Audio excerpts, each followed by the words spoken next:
This is the Capitol Rundown. The problem that she has, she doesn't have the moolah to get the exposure on the tube to compete with the governor. There's no right to abortion. I know there's split ideas on that, split opinions. I support a woman's right to control her own reproductive health, and I believe that anything less relegates them to second-class status. It's all straight ahead. The Capitol Rundown starts now. Thanks for joining us. I'm Lauren Thompson. The midterm elections are drawing closer by the day, and things are heating up with candidates and proposals set to be on the ballot. We start with the latest on the governor's race today. Tudor Dixon is laying out more details about her plans if elected. This week, she unveiled her public safety agenda. It includes a $1 billion plan to recruit and retain law enforcement officers. That money would be invested over the course of 4 years with the goal of recruiting and retaining 5,000 local officers, 2,000 corrections officers, 500 state troopers, and 5,000 new fire and EMS personnel across the state. In the 1990s, violent crime across America dropped sharply. The decline in murders and violence back then was considered a triumph of sound policy and leadership. Fast forward to today, as we see nightly news stories about violence in our cities. As governor, I understand we need to fund the police, not defund the police. We know if we are going to get violent crime under control, we need more police to do it. The Michigan Democratic Party criticizes Dixon's plan, claiming it would actually cut off critical funding streams in state government. Well, speaking of Democrats, they aren't the only ones public supporting Governor Gretchen Whitmer in her re-election bid. This week, the governor celebrated the launch of a new support group called Republicans for Whitmer. The group includes more than 150 Michigan Republicans who are backing the Democratic governor for re-election over Dixon. Now, they include Jeff Timmer, the former head of the Michigan Republican Party, several former members of Congress, and former leaders from the administrations of Governors Rick Snyder and John Engler. I was raised by a pro-choice Milliken Republican and a Democratic mother who often was a little more conservative than my pro-choice Milliken father. And, you know, I think that it's important to always remember we got to be able to sit at the table and talk to one another. And that's how I was raised, and that's how I've governed, and I strive every day to find common ground. Dixon's campaign responded to the announcement by calling the group a sham. A spokeswoman says Dixon prefers to be supported by families and businesses that oppose Governor Whitmer's policies rather than, quote, Lansing's big government cocktail crowd. Well, we also had some big news from the state Supreme Court this week. After a 10-year run on the state's highest court, the Chief Justice surprised many by announcing she's retiring. So what's behind that decision? For that, we go to our Capitol correspondent, Tim Skubic, who talked with Justice Bridget McCormick. Did anybody tell you that you should stay on because you have something to offer? Lots of people have been telling me that, actually. She rejected that advice, holding firm to her belief that new blood on the court is needed because, well, once you get a job like this, most people just hang on to it. People are really reluctant to give these jobs up. But this Chief Justice firmly believes that to diversify the court, experience on the bench should take a back seat to new blood on that bench. I think experience is worth a whole lot. But I actually happen to be somebody who also thinks that letting new people, new generations, come to the table, the decision-making table, benefits organizations tremendously, maybe even more than experience. Some suggest the Chief Justice is leaving 6 years before her term is over to make sure the Democratic governor can make this new appointment to the High Court, to which she opines, I think the facts disprove that analysis, but I absolutely reject it. So when she walks out of the courtroom and hangs up her robe for the last time, she'll reflect on this. It was a wonderful privilege and a great honor to have the opportunity to serve. Right when you find work. Okay. She confesses that she'll be staying in the law somewhere as she looks for a, quote, new gig. You're few in Lansing, Tim Skubic, 6 News. So where does this leave the state Supreme Court? Well, there are 7 justices in Michigan with unofficial party affiliations. 4 justices, including McCormick, are affiliated with the Democratic Party. The other 3 justices are affiliated with the Republican Party. Bernstein and Zara are both up for re-election in November. Well, up next here on The Rundown, we turn to Tim Skubic again. He's here to take a deeper dive into the political happenings this week. Stick around for Tim's take when the Capitol Rundown returns.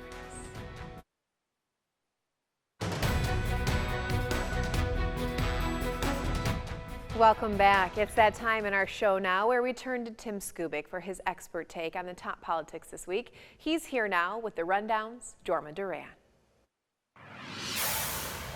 It's time to get updated politically here in the state of Michigan, and nobody better than this guy right here, Tim Skubic. Tim, it's been a couple of weeks since I've spoken to you, so I got to get into a governor's race update. Let's talk about Tudor Dixon first.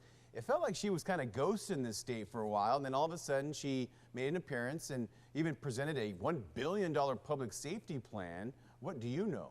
Well, we do know that the Tudor Dixon campaign has taken on a completely different look. It's actually visible. She held a staged news conference over in Grand Rapids to unveil what you just referred to, $1 billion crime-fighting package. Then she went over to Pontiac and had another news conference there talking about clamping down on sex offenders in the state of Michigan and basically becoming more of a public persona in this race, to which some people in this town have asked, where has she been for the last 6 weeks? The problem that she has, she doesn't have the moolah to get the exposure on the tube to compete with the governor and the DGA, the Democratic Governors Association, which have poured over $4 million into campaign commercials against Ms. Dixon. So all of this is now taking shape. Let's jump the other side with Governor Whitmer. I thought we were, Republicans are Republicans and Democrats are Democrats, but it looks like she's created a group of Republicans who are campaigning for her. Well, how did this happen? Republicans for Whitmer, and she was more than happy to show up in Grand Rapids earlier this week to accept that endorsement from 150 Republicans. We should report that these are not Donald Trump Republicans, obviously. They are many people who are the remnants of what used to be known as the moderate Republican Party. There's no box office names on the list that you would recognize. Rick Snyder, for example, is not on the list, and other more prominent Republicans, but there are some key players that, to people that watch this, basically will report that these moderate Republicans are not happy with the Dixon campaign, or with Donald Trump for that matter, and they think that the governor is the best person to go. Now, the question is, does it decide the outcome of this race? Absolutely not, but it's like your mom's chicken soup.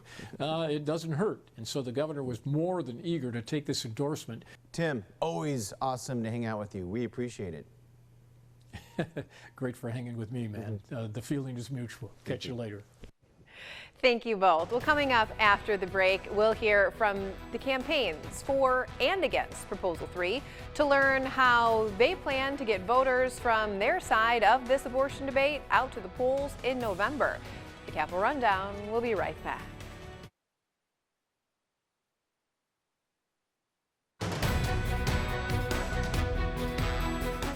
Welcome back. The fight over abortion access and Proposal 3 is hitting the air and spreading online with ads on both sides of this debate.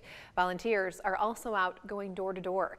This comes more than a week after the Michigan Supreme Court ordered the Board of State Canvassers to put this issue on the ballots. Now, if passed, it would amend the state constitution to protect abortion and other reproductive rights. Supporters of the issue say the legal challenges that the proposal has faced actually helped energize volunteers and voters. Those against it, however, say there are just too many issues with the ballot language. Even though we were sort of, I guess, in what some would regard as limbo, we never lost faith because we knew we had gathered hundreds of thousands of signatures. We knew we qualified. We had a Bureau of Elections recommendation that we be certified. So we never stopped. There's missing spaces. This language is it's unclear. What's an or abortion? Because that's what's in this language. Because all these words run together and they're not real words. We put out an ad letting people know that. The Supreme Court ruled against us anyway. So now we're working on more ads to tell people what this thing will really do. Well, of course, this all comes after the U.S. Supreme Court overturned Roe v. Wade back in June. On Thursday this week, an effort against Proposal 3 aimed to get clergy members to talk with their congregations about the effects the constitutional changes could have. One of those speakers was Gina Johnson. She's a Republican candidate running for the state house. She told the Rundown that Proposal 3 would not just enshrine reproductive health in Michigan, but also legalize anything that has to do with reproduction, which she claims includes pedophilia. This ballot proposal, if we do not defeat it, it puts pedophilia as legal. Do you know exact sections that would leave it open for pedophilia? Minor attraction is the new term that's used. Is it used in the petition itself specifically? Not in those words. It is implied, not used in those words. Well, following that interview, Johnson reiterated her claim to the crowd that Proposal 3 would legalize pedophilia. The Rundown did reach out to legal experts for their reaction. Leah Littman, a law professor at the University of Michigan, said, quote, "That's a bizarre and offensive claim, and it is incorrect. It has zero basis in the language of the proposal," end quote. Michigan State University law professor May Kuykendall says she seconds that statement. She calls Johnson's claims, quote, "a complete concoction with no basis of any kind in the language of this proposal." Well, up next here on the Capitol Rundown, we catch up with some candidates in the running to represent Michigan in D.C. as they're campaigning ahead of November 8th. Many of them met for a forum this week in Jackson. The Rundown was there. Stay tuned.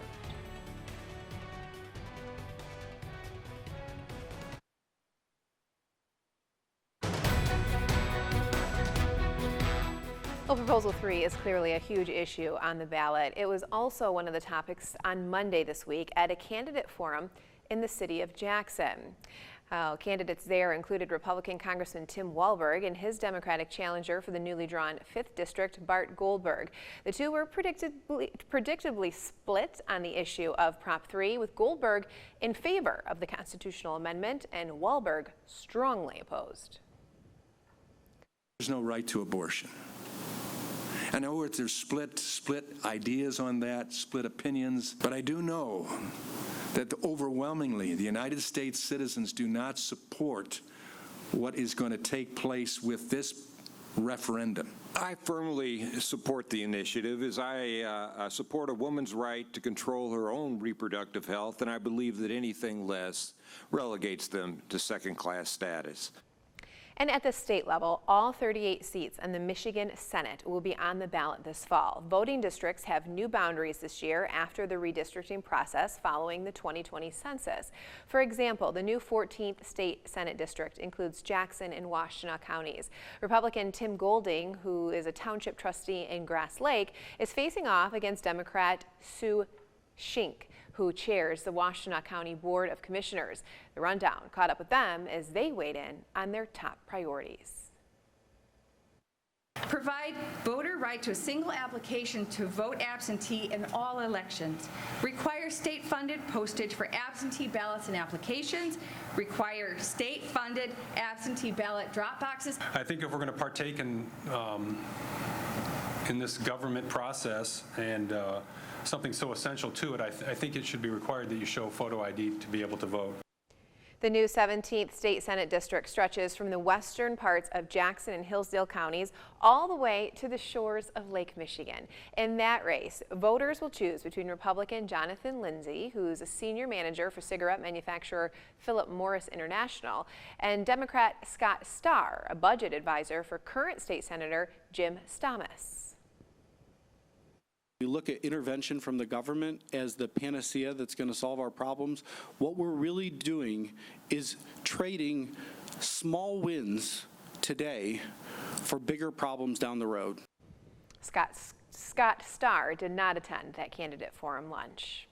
Well, still ahead here on the Capitol Rundown, the North American International Auto Show in Detroit is underway. And this week, President Joe Biden was there touting his administration's energy policy.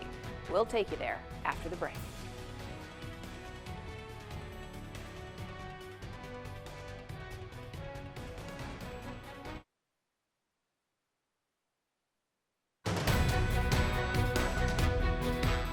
After years of hiatus due to the COVID-19 pandemic, the North American International Auto Show returned to Detroit this week. The most high-profile attendee was President Joe Biden. The president took some time to admire the handiwork of the Michigan auto industry, but as Deborah Alfarone reports, he also took the chance to promote his energy policies, including support for electric vehicles. President Biden is revving up the push for his administration's accomplishments at the North American International Auto Show in Battleground, Michigan. Jump in and give you a ride to Washington. The president announced the approval of $900 million to build more electric vehicle, or EV, chargers, spanning 53,000 miles of the national highway system. That's just part of an overall budget set aside for 500,000 chargers across the country by the end of the decade.